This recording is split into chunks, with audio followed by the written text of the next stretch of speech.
And welcome back to our last visit with Mayor Lynn Hall. Before we have to go, let's talk about 2016. Yeah. One of the things that did come up in the election campaign was population growth. Yep. How do we increase the population in Prince George? You've had a year in the mayor's seat now. Yeah, and I think it was just, as we talked about earlier, Dave, it's about trying to attract business to the community, and I think we're going to see, and we have seen growth in the community when it comes to commercial industrial business that's servicing even the LNG or the mining and coal and gas. We're seeing those increases, not so much coal.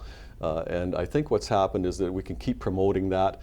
We've got a number of projects on the list for 2016, and I think we're going to see an increase there. And it's a lot of work. Is it where you want it to be right now? No, I'd like to see us, at least a couple thousand more after a year, and if we can increase the population around the national average, that would be great. It's a tough thing to do. We're in a competitive market, but we're working very hard to make sure that we can achieve increases in population, which increases our tax base, which certainly helps us out from a financial perspective. 2016 is certainly not a centennial year, Canada Winter Games year, but there's a lot of things in store for Prince George in 2016. Yeah, there is. So if you take a look at discussions have already started for the TELUS Cup, which is in 2017. We're going to hold the Mineral Resources Forum in 2017. I know that's a year off, but it takes that time to get ready for those events. We have the All-Native Fastball Tournament that's coming up here in 2016. There are other sporting events that are happening in the city. We're going to look at different festivities that the city will put on. So there's a lot happening. We've got a number of conventions that are going on. For example, the Premier's Resource Forum starts in January for almost a week. So those are big events for Prince George. Certainly not, we've had the 2015 games and they're not going to be here in 2016, but we're trying to carry the momentum through.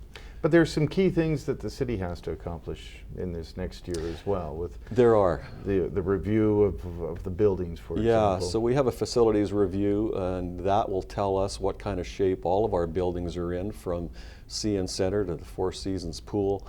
And we have a parks review that's going to come back to council. And I think one of the biggest things is around our infrastructure. Below ground. So we'll be having a tough conversation around how we tackle that. And that's why we're very interested to see what's going to come down the pipe from the federal government with respect to infrastructure. Right. So we've got a lot on the plate. It's going to be a lot of work in 2016, but I think it's going to be a great year. Lots to look forward to. Thanks very much for joining us. Thank you. And thank you for joining us. Happy holidays, everyone.